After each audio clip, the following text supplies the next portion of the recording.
Bueno, buenas tardes. Vamos a empezar la segunda sección plenaria. Avisamos además que tenemos un par de lentes acá que alguien los perdió.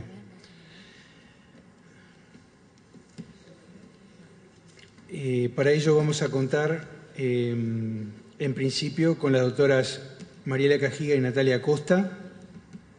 La doctora Mariela Cajiga es doctora en Derecho y Ciencias Sociales de la Universidad de la República, actuaria del Juzgado de la Costa, profesora asistente en la carrera de Derechos Humanos de la Facultad de Derecho de la Universidad de la República.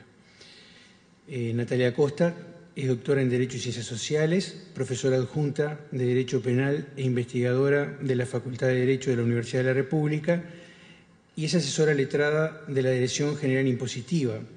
La doctora Malet, que está aquí a mi derecha, es doctora en Derecho, fiscal letrada de menores de segundo turno del Ministerio Público y Fiscal, profesora agregada de Derecho Penal de la Facultad de Derecho también de la Universidad de la República. Para esta segunda sesión plenaria vamos a tener el primer tema a cargo de las doctoras Mariela Cajiga y Natalia Costa sobre principios de la ética de la función pública en el sector salud. Tienen para eso, para esta posición, 20 minutos con 5 más estrictos. Bueno. Buenas tardes a todos los aquí presentes. Más cerca. Ahí está. Más cerca. Ahora sí. Bueno, el tema que nos convocó con la Junta de Transparencia y Ética Pública son los principios de la ética de la función pública en el sector salud. La mirada que vamos a enfocar, al menos las tres presentes aquí, o la mía en especial, es una mirada más bien que nada jurídica, ¿no? Diferente a la que los expositores anteriores han hecho, pero que vamos a ver que se tocan en algunos puntos, y eso es lo interesante. Entonces vamos a comenzar con una definición, hay muchas de ética, para comenzar a hablar de este tema, sin perjuicio de volver a referirnos a ella en el transcurso de estos 10 y 2 minutos, o 12 o segundos que tenemos. Fernando Savater ha definido la ética como la convicción humana de que no todo vale por igual y de que hay razones para preferir un tipo de actuación a otro. Y eso tiene un gran significado por lo que vamos a decir dentro de unos minutos. También lo señalaron los expositores anteriores, que la cuestión de la ética ha sido desde hace muchísimo tiempo, 2500 años tal vez, hacia atrás, uno de los temas fundamentales de la filosofía occidental. Sí fue un tema que estuvo reservado por mucho tiempo a la filosofía, pero que luego pasó a transversalizar otros temas y otras cuestiones y a otras disciplinas. Pasó mucho tiempo, no vamos a hacer historia porque tampoco tenemos ese tiempo, de donde ciframos, por ejemplo, los temas de ética desde la antigüedad, desde la época de la colonia, que también allí se planteaban ciertos problemas. Les voy a contar una anécdota muy rapidita para que cifrar un punto desde la colonia, que es lo más cercano a nosotros, y luego seguir con esto en nuestros tiempos. Resulta ser que en la colonia española, aquí en las Américas, como sabrán, las comunicaciones no eran fluidas como eran ahora, eran a través de barcos, ¿no?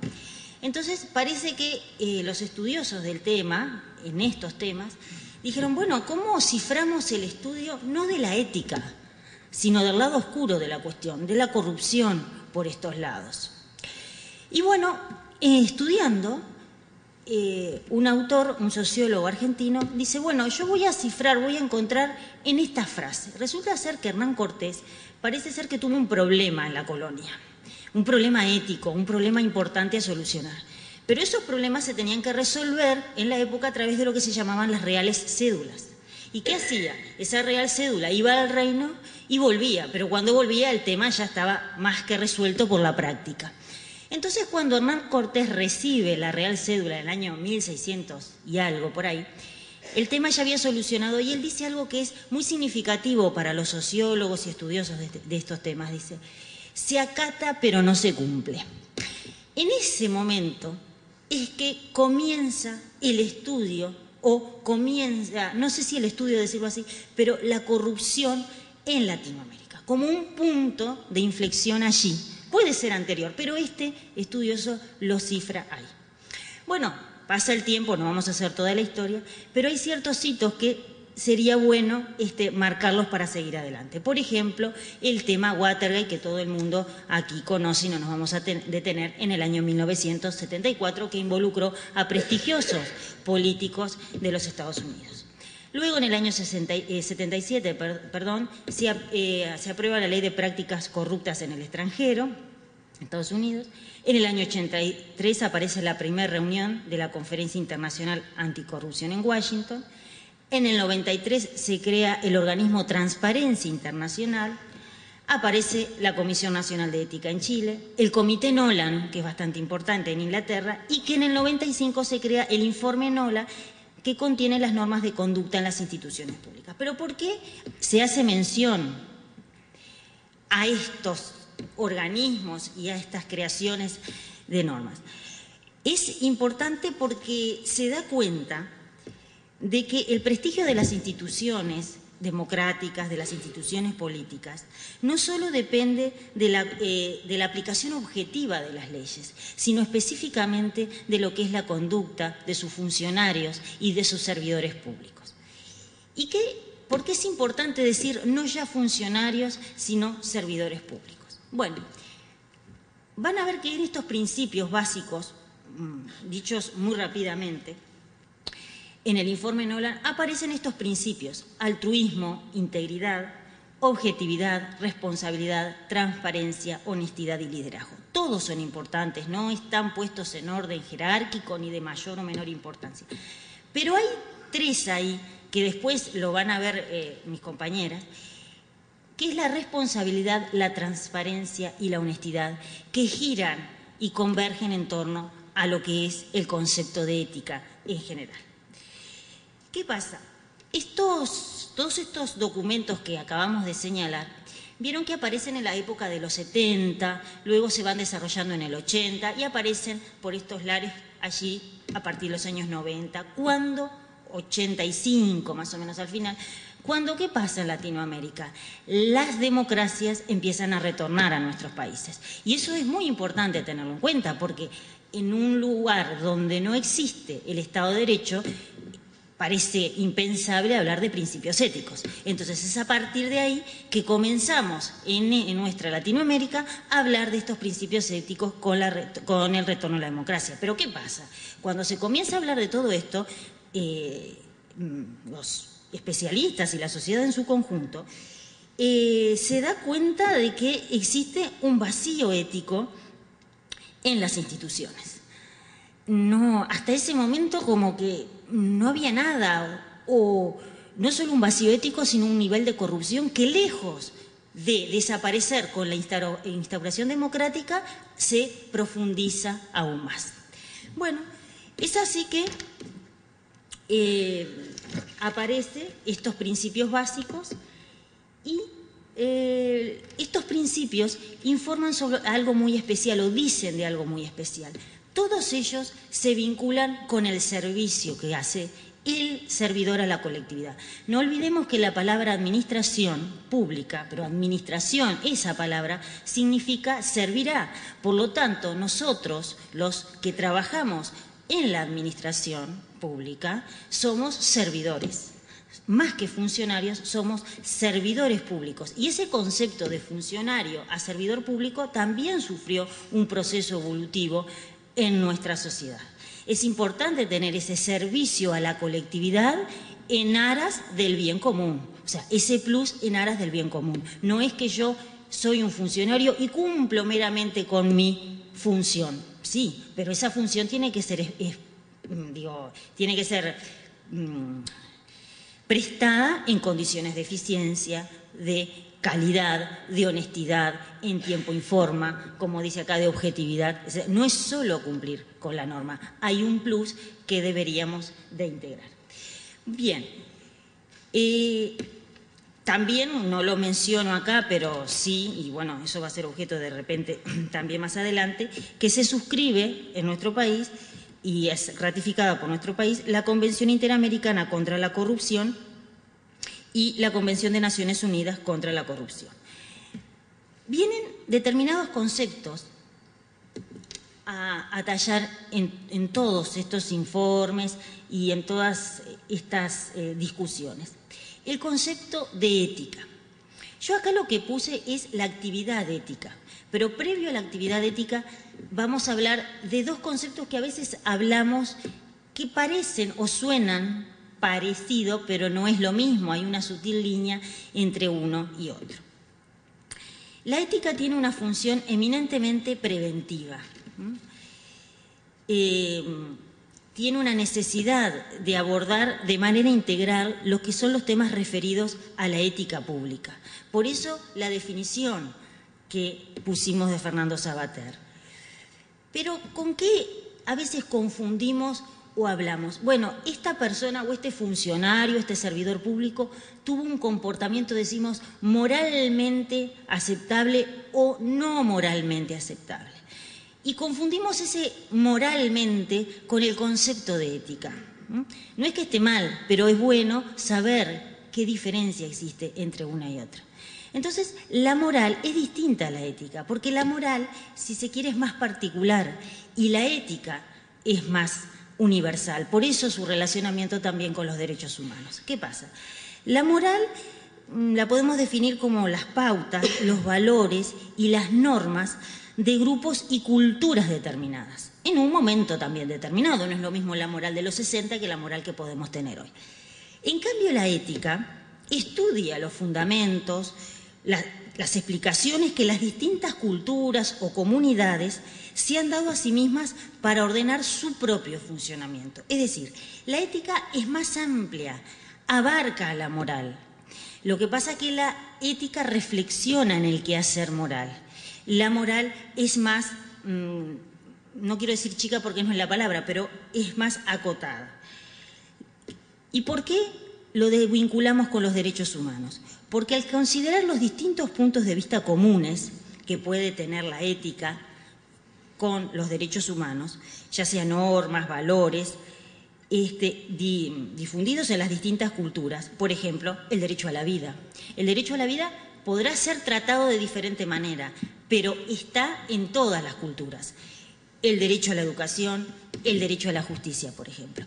Esos son planteamientos éticos y de ahí esa vinculación que exista entre la ética y los derechos humanos y la ética, como un planteamiento universalista, porque, lo vuelvo a repetir, la ética es universal, los principios de la ética son universales, al igual que los derechos universales también tienden a la universalidad. Así, por ejemplo, ya lo mencionaron los anteriores panelistas, no es nuevo lo que voy a decir, en el anteproyecto del Código de Ética del Colegio Médico se destacan, entre otros principios, el respeto a la vida, a la dignidad, que es el concepto vertebrador de lo que son los derechos humanos, a la libertad. Por ejemplo, entre otros, habla de la capacitación permanente, de la no discriminación también como principio fundamental, como principio ético fundamental. Bien. Esta ética que, como dijimos hoy, son razones universales para adecuar nuestra conducta o lo que es la conducta humana al bien de las comunidades y sociedades.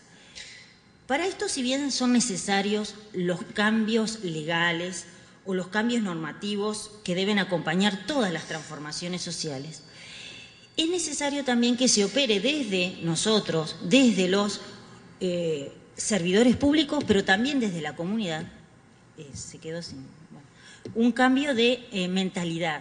Es necesario que en nuestro ser permee el concepto de ética, permeen los principios éticos y permee el concepto de servicio a la colectividad en aras del bien común o del bien general. La ética pública, en una primera aproximación, o la ética en general, es la ciencia que trata de la moralidad de los actos humanos en cuanto realizados por servidores públicos. La idea, esa que repito siempre, de servicio a la colectividad, es el eje central de la ética pública. En este sentido, vamos a ver que los principios de la ética son fines en sí mismos. Actuar de acuerdo a valores éticos hace posible la convivencia social sobre distintos principios, la equidad, la justicia, la libertad, la dignidad del trabajo, una vez que esos conceptos son incorporados en nuestro interior. En el caso de la función pública, existen condiciones que son propias a ellas, como por ejemplo la relación con el poder político, la decisión que tenemos los servidores públicos de tomar decisiones sobre toda la colectividad. Estos principios, que son generales para toda la administración, también son de recibo en lo que es el sector salud.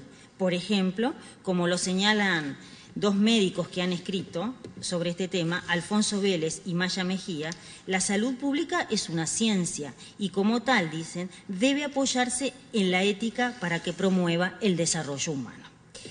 La reflexión ética es de innegable importancia, ya que con ella el servidor público orientará sus acciones hacia un mejor servicio. Y de ahí que esos conceptos de ética y moral diferentes en una línea se trasladan a lo que es la actividad ética en el nivel moral y en el nivel ético, que es lo mismo. El nivel moral comprende las normas que cada uno sigue personalmente y son asumidas por los distintos grupos sociales, regulan la conducta, justifican la acción. En cambio, el nivel ético observa y analiza esas normas morales, reflexiona sus consecuencias de su aplicación en función del bien común. Bueno, no es necesario porque yo soy muy puntual.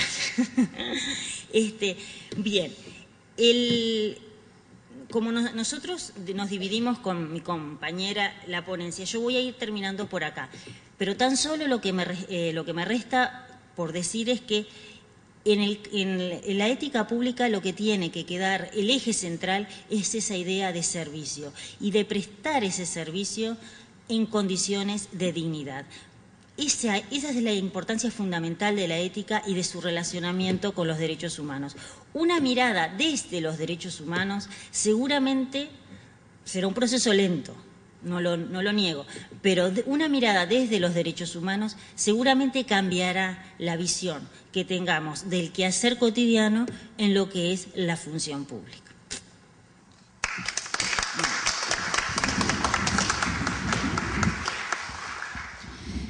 Bueno, yo voy a ser bastante más puntual que la doctora. No, voy a acotar mi participación a 2 puntos, capaz que ni los usamos. Bueno, ¿por qué explicar que la ética permite dar cuentas de cómo actuamos?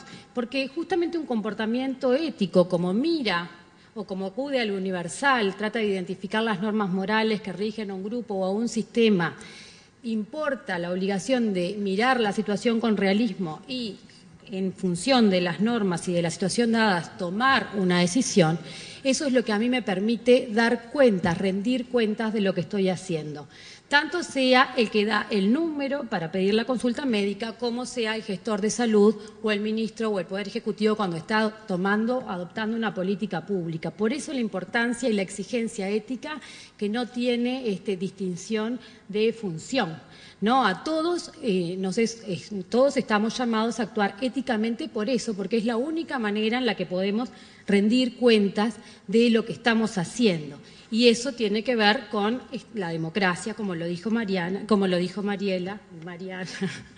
y tiene que ver también con el ejercicio ciudadano, porque justamente cuando quien está ejerciendo la función pública, ya les digo, del corte que sea, en el nivel que sea, puede rendir cuentas, entonces los ciudadanos pueden también ser críticos, que pueden tener una mirada crítica del servicio que se está prestando o de la política que se está ejecutando. Y eso me parece muy importante.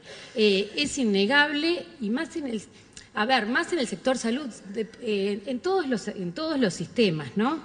Lo que pasa es que con el sector salud ocurre que es innegable la importancia que juega el sistema de salud en el ámbito público. Supongo que un hito además también lo ha sido el Sistema Nacional Integrado de Salud, y que más o menos se proveen 2 tipos de servicios, la salud pública y los de atención pública, la atención al público.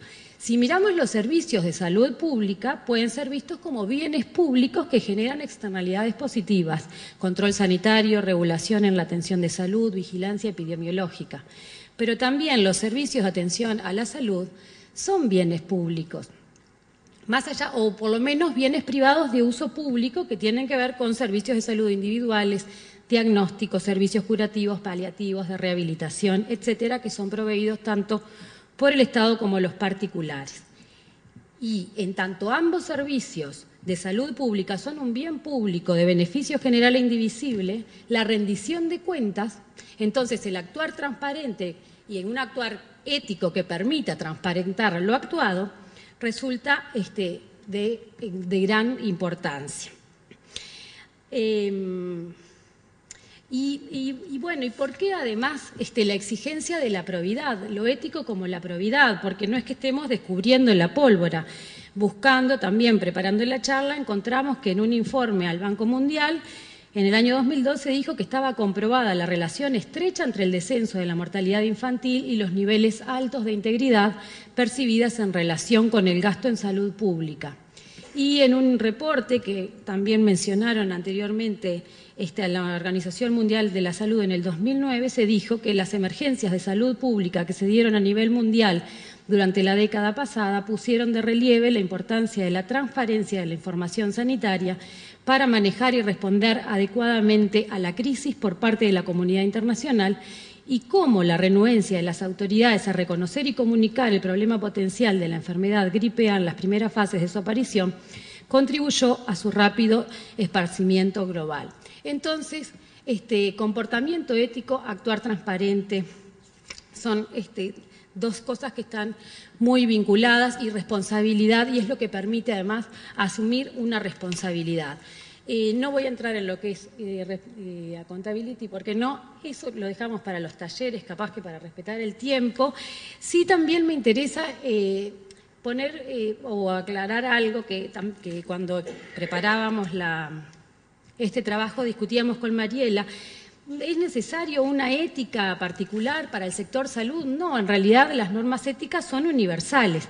En todo caso, lo que hace interesante la cuestión acá es la mirada que hay que poner en esa tríada especial compuesta por un eje que es la sociedad uruguaya en su doble dimensión de usuaria y activa protagonista, por un lado, los trabajadores de salud por el otro, y las instituciones prestadoras de servicio, tanto públicos como privadas. Entonces, hay muchos intereses en cuestión.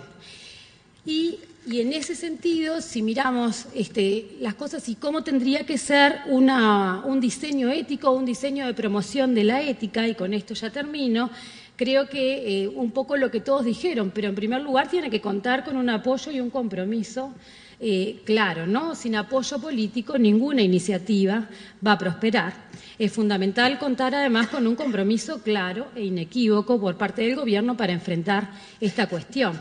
Y esto supone un marco normativo y jurídico que sea claro, que sea simple y que además se ejecute. Confidencialidad y protección de la información de los usuarios, por supuesto, funcionarios bien remunerados, especializados y profesionales. Esto es solo el correlato de la capacidad técnica que se les va a exigir en un mundo cada vez más complejo, con más tecnologías, y la existencia de códigos, normas y directrices. Y en esto estamos hablando de instrumentos que determinen los valores de la organización y promuevan la conducta ética, pero además que establezcan mecanismos para que los funcionarios o los servidores en general puedan elucidar sus propios dilemas éticos. La existencia de sistemas de rendición de cuentas, la existencia de sistemas de control interno que justamente revisen si esas normas son cumplidas, la existencia de sistemas disciplinarios y un buen plan de comunicación tanto para los funcionarios como para los usuarios del sistema para que se haga el control social de la cuestión. Y, sin ninguna duda, una estrategia de promoción de la ética tiene que contener una estrategia de capacitación y concientización, porque si no se interiorizan los modelos de conducta, de nada sirve que estén plasmados en ningún papel, porque esto no es cuestión de normas, sino que es cuestión de actitudes. Gracias.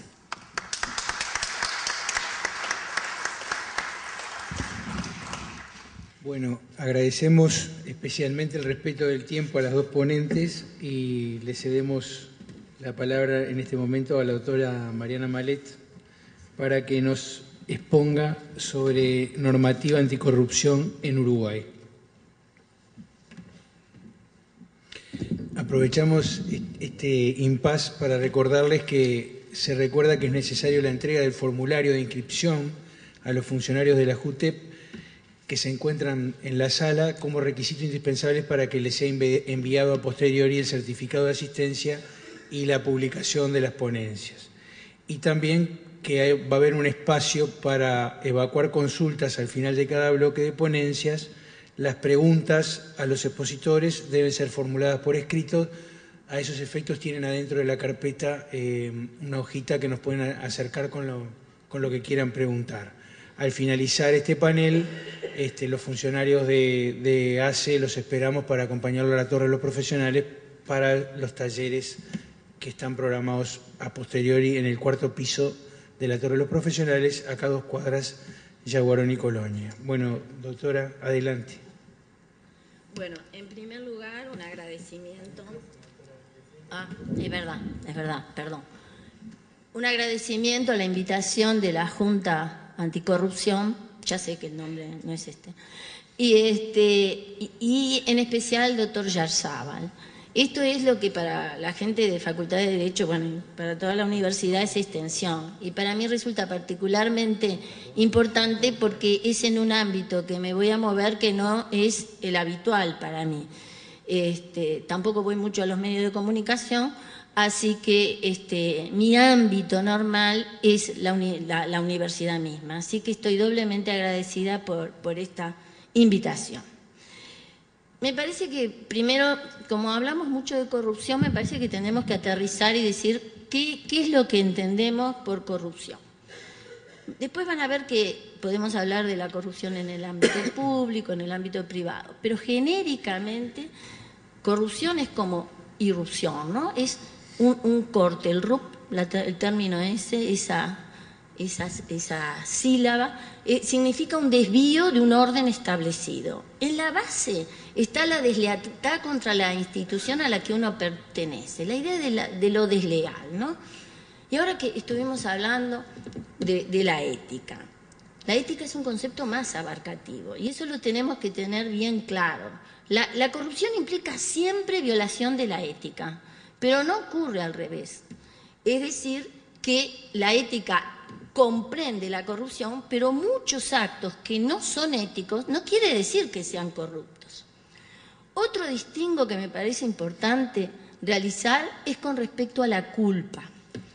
No existe corrupción culposa. La culpa es un concepto que en derecho penal implica realizar algo indiferente para el derecho penal, pero sin embargo, por los medios que se utilizaron, imprudencia, negligencia, impericia, se provoca un resultado dañoso. Bien distinta es una conducta dolosa que una conducta culposa, y eso se manifiesta en las sanciones, que siempre por la imprudencia la sanción es menor que por una conducta intencionalmente dirigida a desviarse de la norma.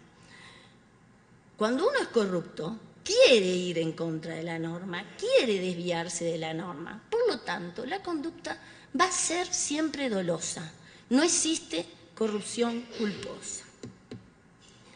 La primera gran división estrictamente jurídica es lo que les decía recién de la distinción entre el ámbito público y el ámbito privado. En el ámbito público tenemos un título específico en el Código Penal que es los delitos contra la administración pública. También hay otro título que tiene bastante vinculación que es los delitos contra la administración de justicia. ¿Cómo aparece en realidad el acto contra la administración corrupto? Es el abuso del funcionario público de la autoridad que tiene, porque le fue conferida legalmente, pero busca un beneficio personal. Hay un entrecruzamiento entre el interés público y el interés privado. Hay una confusión de intereses. En el ámbito privado, que puede ser a título individual o dentro de la empresa en la que se trabaja, puede darse solo en el área privada, por ejemplo, la deslealtad con la empresa, le vendo un dato importante de la sociedad médica en la que trabajo a la contra, ¿no? a la empresa que está enfrentándose a ella. Pero siempre el quid de la cosa es que se está buscando un beneficio irregular con respecto al resto. La que preocupa más al Estado, notoriamente, es la corrupción pública. Eso lo advertimos en la legislación. Tenemos un título específico para ella. Ahora se habla mucho de aumentar penas. Bueno, en la administración pública se están aumentando las penas como si en realidad las penas sirvieran de la prevención. Esto lo agrego porque me gusta decirlo. Nunca aumentar las penas sirvió para prevenir nada, a pesar de todo este bagaje de normas que nos quieren imponer actualmente. Entonces, la corrupción pública puede ser del funcionario público, pero también del particular que se asocia al funcionario. Esto es importante porque en delitos como el cohecho, que en realidad el cohecho es la consumación del soborno, el particular promete la coima para que el funcionario, en un convenio espurio, realice lo que uno quiere que realice. Entonces, también el particular está yendo contra la administración cuando conviene con el funcionario una actuación irregular. Kierkegaard, que es un autor europeo que ha trabajado muchísimo el tema, hace una definición de la corrupción que me interesa especialmente porque fue notoriamente extractada esta definición en la ley anticorrupción. Miren lo que dice, bien para la confusión de intereses. Es el uso indebido de los ámbitos oficiales para la obtención de resultados no oficiales. Corrupción del particular no es lo mismo que corrupción privada. Por lo que decíamos, el particular puede estar precisamente aliándose con el funcionario y eso es corrupción en la administración pública. Pero además, el particular, si está en una empresa, puede estar actuando en contra de la empresa, siendo desleal con la empresa, el uso de la información privilegiada, pasárselo a la otra empresa, o el que vende material confidencial a la otra o encargado de compras que es sobornado, cuántas veces pasa, para adquirir mercadería por un precio mayor del real, o a veces no se compran los mejores materiales porque hay un acuerdo con alguien que le va a vender materiales de menor calidad. Eso es, uno está en la empresa y lo hace contra la empresa, pero también puede ser desde la empresa hacia afuera, ¿no? La empresa en la vinculación con el exterior, con otras empresas, con particulares y además la administración. Cuando yo, empleado de una empresa, voy a arreglar algo con la administración, lo puedo hacer a título personal o lo puedo estar haciendo ordenado por la directiva de esa empresa. Ustedes piensen en las empresas que están. Bueno, en cuanto a la definición jurídica de la corrupción que hoy hablaban las compañeras, ¿no? Se ha trabajado en el espacio interamericano con la Convención contra la Corrupción del 98. Que no la define la corrupción, da una serie, lo mismo que la Convención de ONU ya a nivel internacional de pocos años después. No dan la definición de corrupción, sino que nos dicen un elenco de situaciones, ejemplifica, además un elenco abierto, que después uno agregue lo que quiera, de confusión precisamente de intereses. ¿Por qué importa en el plano internacional que esté tratado, legislada la corrupción?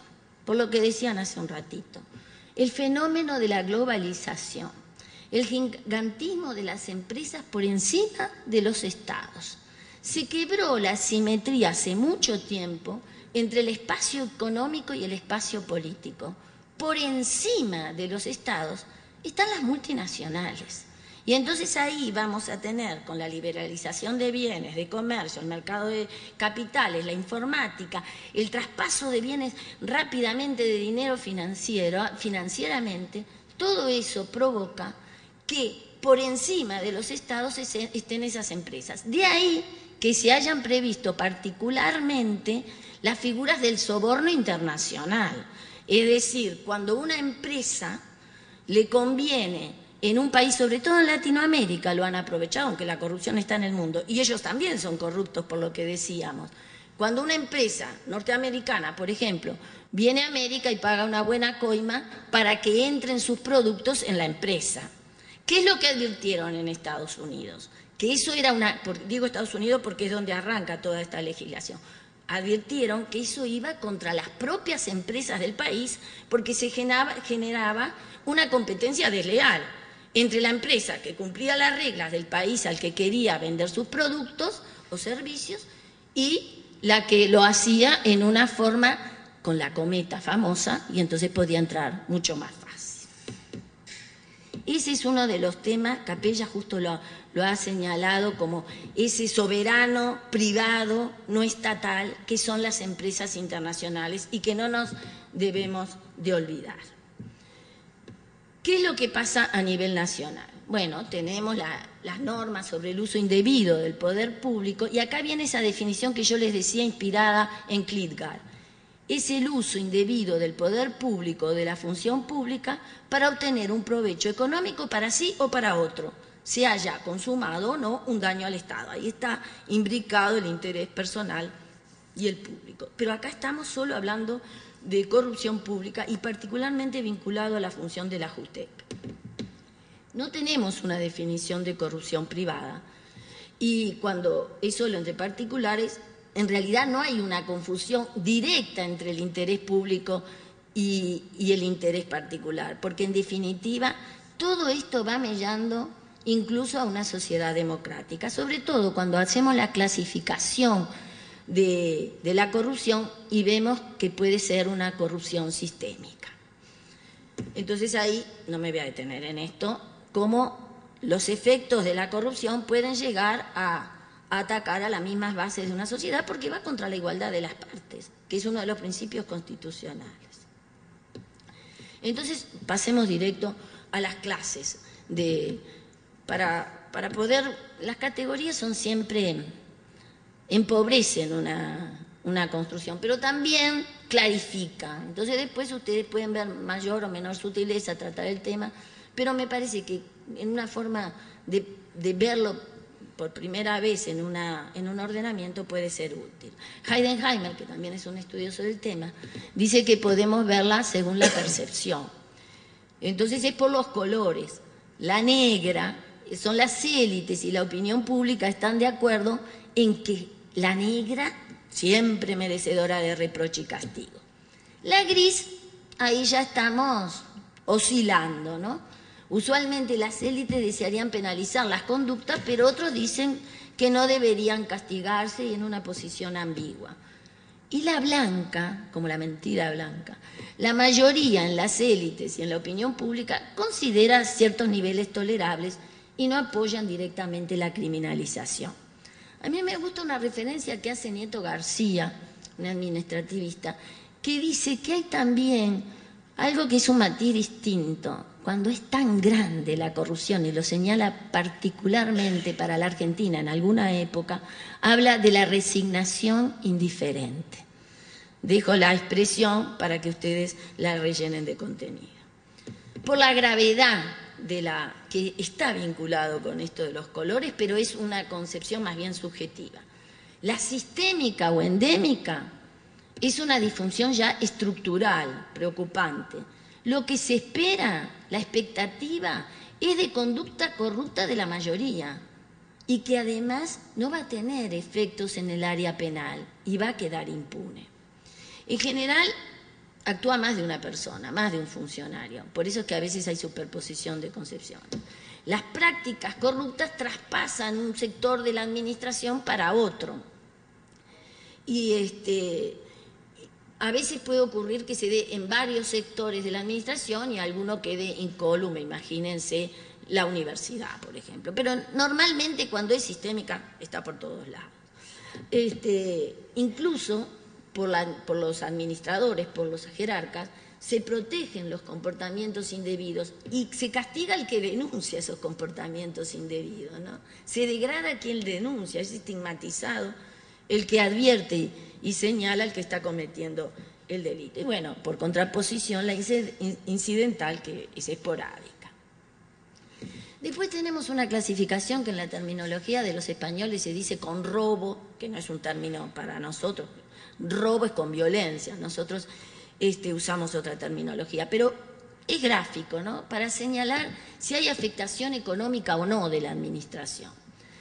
Entonces se dice que es sin robo cuando el funcionario cobra al administrado el precio que fijaron por el Estado, pero además le agrega un plus y que no ingresa esa parte al erario público. El erario público no nota nada porque se le pagó a él y además el resto que se paga indebidamente va para el funcionario.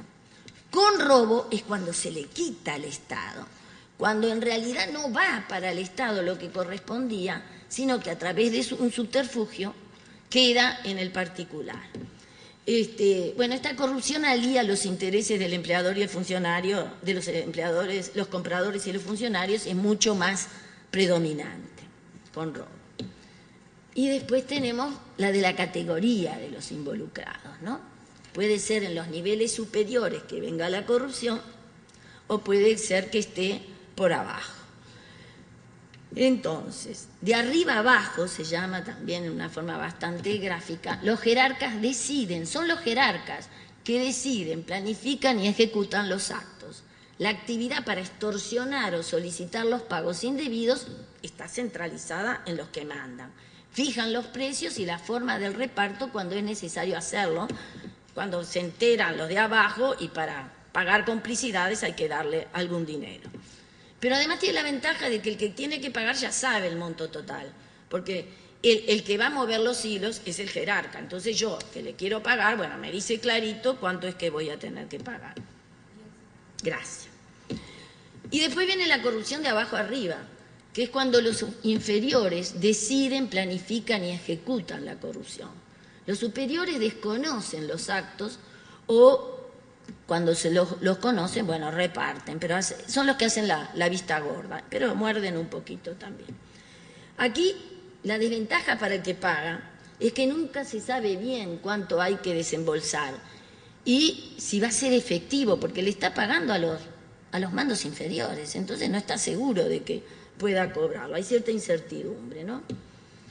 Ahora, en todos los casos, normalmente se insiste por los corruptos en su adhesión teórica al sistema, ¿no?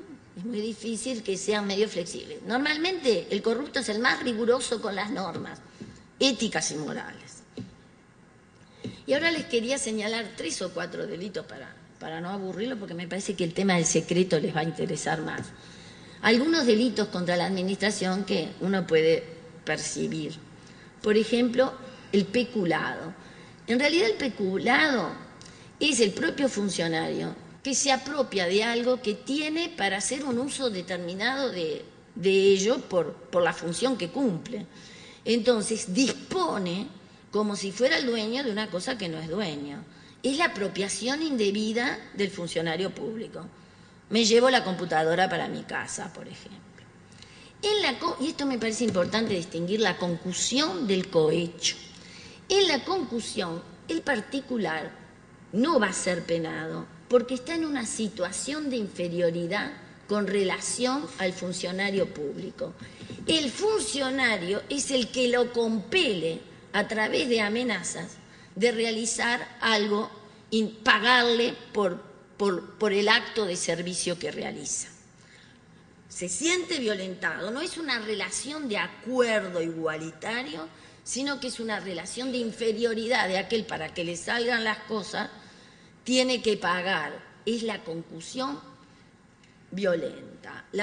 La otra modalidad es la concusión fraudulenta. Uno cree que está en un plano de igualdad, pero lo engaña el funcionario.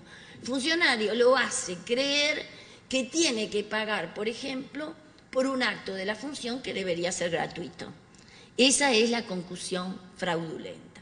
Me parece que es interesante distinguir esto del cohecho, que en el cohecho la relación, como habíamos dicho hace un ratito, es una relación de igualdad. Óyeme, yo te pago para que salga esto. Que hay matices, porque puede ocurrir que yo soborne, y como decía, si yo soborno y el otro me dice no, el funcionario me dice no acepto que me pagues para cumplir mi acto de servicio, eso queda en soborno. El soborno es un cohecho frustrado. No logré la conducta convergente del funcionario. En el cohecho podemos distinguir el cohecho simple del calificado. En el cohecho simple, simplemente para que me apure el asunto, le pago un plus que no debería pagarle. Vean qué diferencia de reproche que se puede hacer con relación al cohecho calificado. En el cohecho calificado se recibe o se acepta la promesa del provecho para retardar la función, o directamente omitirla, o realizar un acto contrario a la función. También se percibe en la pena el mayor reproche a una situación que simplemente se cumple lo que se debe hacer, pero meramente más rápido o pasando por encima de otros, que la que directamente va en contra del servicio que debía realizar. Bueno, no me voy a detener en todas estas porque los mato. Me parece importante el tema, sobre todo en esta época, el tema de la confidencialidad, ¿no? A mí me parece que eso lo tienen que resguardar, aunque sé que va a hablar, creo que Guido, sobre el tema. Me parece que el tema está en una sucesión de leyes, el secreto, muy resguardado, el secreto profesional. Estoy pensando, por ejemplo, la ley del Sistema Integrado de Salud, ¿no? El artículo 51, ¿qué les dice? El respeto de la personalidad, dignidad e intimidad del usuario. La confidencialidad de toda información relativa al proceso y estancia en la entidad que lo atiende. La Ley de Salud Sexual y Reproductiva, que introduce la ordenanza del Ministerio de Salud Pública con respecto a las situaciones en las que se propugna por la mujer el aborto. También ahí se exige garantizar la calidad, confidencialidad y privacidad de las prestaciones para los particulares.